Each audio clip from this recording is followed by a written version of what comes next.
Welcome back. Mike Spence, TSPN TV News Desk, and I'm here with my guest today, Elizabeth Chapin-Pinotti from the school district and the assistant superintendent of the school district, so you're very active.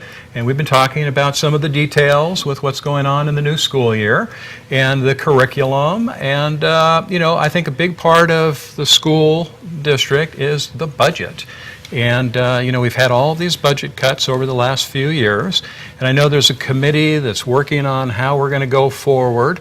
But before we discuss that committee, I should say that we have had this last year as a buffer because of the creative solution that you came up with. Personally, I think some of that funding, if I recall, there was kind of a way to get some funding put into the school year, and you were able to find the right type of budget solution to buy us another year's worth of time so that that committee could figure out, what the school district's going to do. So I should give you credit for having come up with another year's worth of solution time.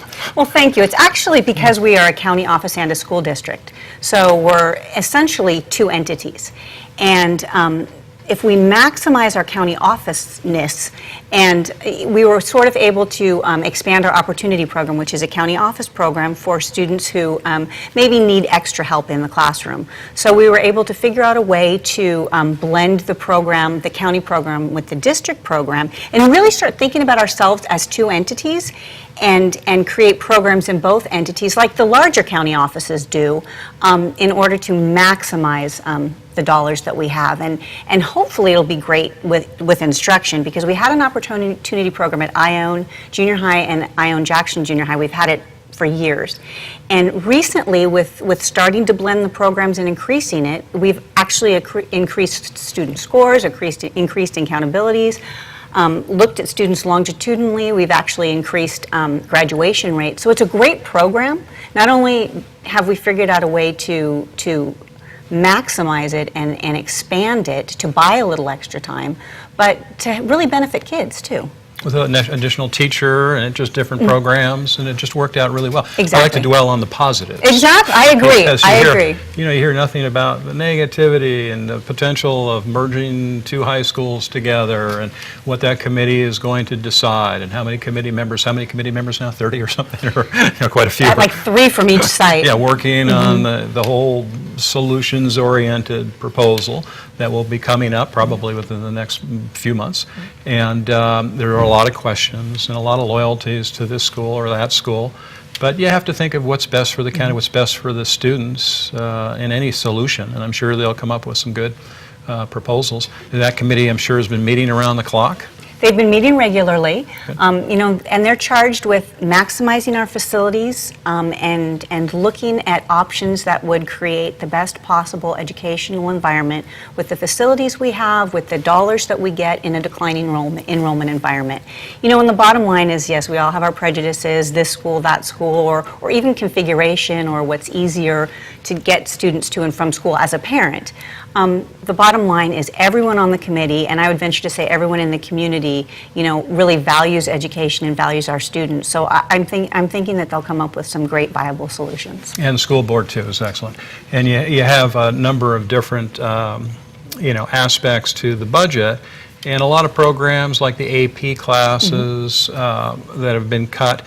If there is a merging of the high schools, I probably would think that, at least from people I've spoken to, is that maybe there will be more AP classes or more teachers able to teach certain subjects. So there are a lot of benefits to merging the high schools too as well. It's not just a negative solution if that were to take place. It's just in the evaluative stage and process. But if that were to take place, it's not the end of the world. It's actually probably better for students in a lot of different ways.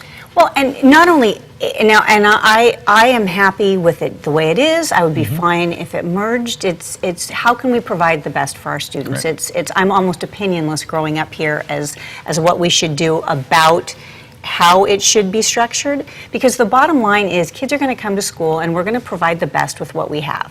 Now, with what you're talking about, if there was one school, that's just economy of scale.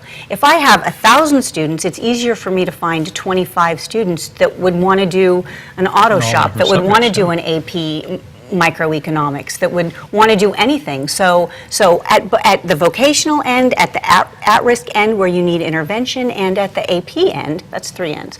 But you could find, it's easier to find a large group of students or enough students just based on the economy of scale. Yeah, you wouldn't normally have enough kids who would want to take physics, for example. Exactly. And then you might, if you had 2 schools together, you could put together a group of students with certain interests, and I'm sure teachers, would all benefit too. I didn't mean to pin you into the corner with having a position. It's just these things are happening throughout the county, and I know up country at the little Pioneer Elementary School where my daughter attended, there are after-school programs and things. Some of them have been cut back, and there are always changes throughout the school district, and it's kind of hard to predict how those will happen. And it is, and I'm not without an opinion. It just changes, as it just changes often, because there really are pros and cons to any configuration you can find. There isn't a perfect way to educate kids, but hopefully we'll find the best way for us to do it. And I think that our schools now are wonderful. I think that there's always room for us to analyze what we're doing, to look at what we're doing, and to grow from it. I think that that's positive in anything that you do. So I think it's a really positive thing that we have community support, and communities looking into it, and we're looking into it, and everybody's coming together. I mean, great solutions happen when minds get together. Yeah, you have to have faith in a lot of different things and subjects. I had Ann Platt from the hospital, CEO of Sutter Amador Hospital, on yesterday. We're talking about the Affordable Care Act. Nationally, you watch the news, and there's a lot of negativity, in general. And how do you start there? It's not the starting place for our community, with the school district and things that have to be solved and worked on. You have to start from a place of, positive thought and thinking of the positives, and have a little faith that it's all going to work out. Absolutely. And you're the perfect person to be in that position and to have confidence in. And it's good to have somebody who's been in that position for many, many years. And Dick Glock is an incredible guy, by the way, too, as well. But it's just to be able to trust that we have a good team out there. I kind of use the NASCAR analogy. I don't watch NASCAR, but if Dick Glock was the steady veteran behind the wheel, you're kind of the horsepower under the hood, so to speak. And it's just good to know that we have a reliable team, and you have a great staff, as well up there, and we have a great school board as well. And I know that all of those solutions are going to present themselves soon. This Amador County Community College Foundation, I want to take a minute before we leave and definitely talk about that, because there's going to be a big gala at the end of the year, and hopefully you'll be attending. Absolutely. But it's Going Gatsby, and that's going to be at the Auto Restoration Center up there, the Gold Country Auto Restoration, which is a beautiful building at night with the lights and all the old cars and everybody dressed up. That's going to be a big function, and it'll be a big fundraiser for the Community College Foundation that's doing, online classes.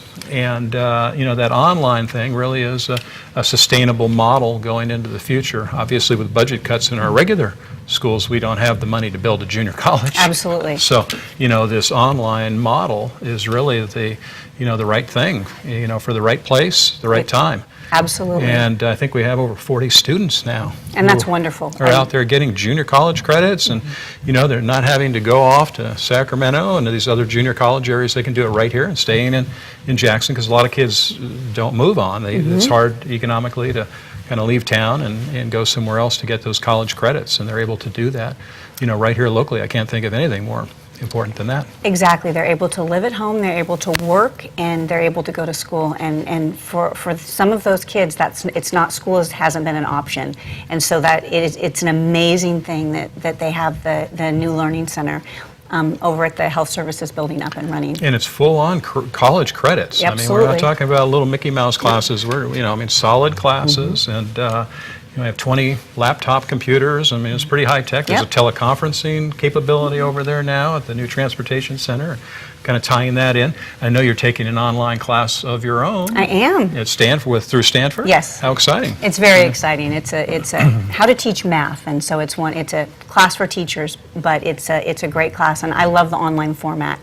And I think that our students, they're glued to screens. It's the perfect format for them. They get to blog, they get to post discussions, they get to chat. I mean, they get to Skype.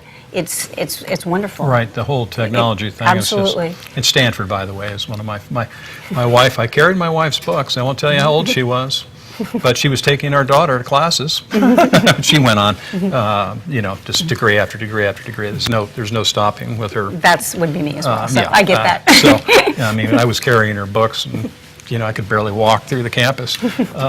We were so old, I can't even think of how old we were. I won't say that on the air, but being able to do those types of programs, especially through great institutions and colleges, and getting those credits. But another big event is coming up for the Education Summit for the Community College Foundation, and they're going to have U.S. Congressman Tom McClintock speak at a lunch at Tommy's, and that's going to be on the 21st. It's on September 13th. 13th. Yes. That's right. So Friday the 13th. Lucky Friday the 13th. Exactly. Phew, you got to be there. Exactly. Very good with the dates. You must be in education. I think so. Yeah, but Friday the 13th at Tommy's, September the 13th, and it's I think a little $10 donation at the door. It's going to be a great event. An education summit, all about business partnerships and how to partner up in our community and supporting the schools. I mean, that donor situation, partnership situation, it's so important to the hospital, the school district. I mean, we have to really play a part. Absolutely. It's a community effort. It really takes all of us to form a community, whether it's education, whether it's healthcare. It does really take all of us. And we're fortunate in this community that everybody does come to the table. I know you're a big part of the community because I see you out having lunch. Is it with your mother? Are you walking around, or your grandmother? Do you have family here? I do. Yeah, both. Yes, I do. Okay. So I see you it's a kind of. little You're bit like me. everybody, yeah. I always see. I remember I used to walk all my old Italian relatives exactly. around. Exactly. And I think, Great aunts and Elizabeth, she's doing the. That's the family exactly thing. I see you around the county, and you're always out there, and you have a beautiful family that you're, taking care of. And that must be nice, especially to be able to work in an area where you're so connected and absolutely, and you care about it and passionate about it, and that's pretty cool. And I want to thank you for coming on. We're probably running out of time. I keep hearing Alan yelling. I never know when this show's going to end or start up, but I just want to thank you for coming on, Elizabeth. Thank you for having me. Very informative, and I'm sure our viewers have really enjoyed it today. Thank you very much. Okay, so please stay tuned for more TSPN TV programming. Thank you. You're watching Amador County's #1 news and sports leader, TSPN.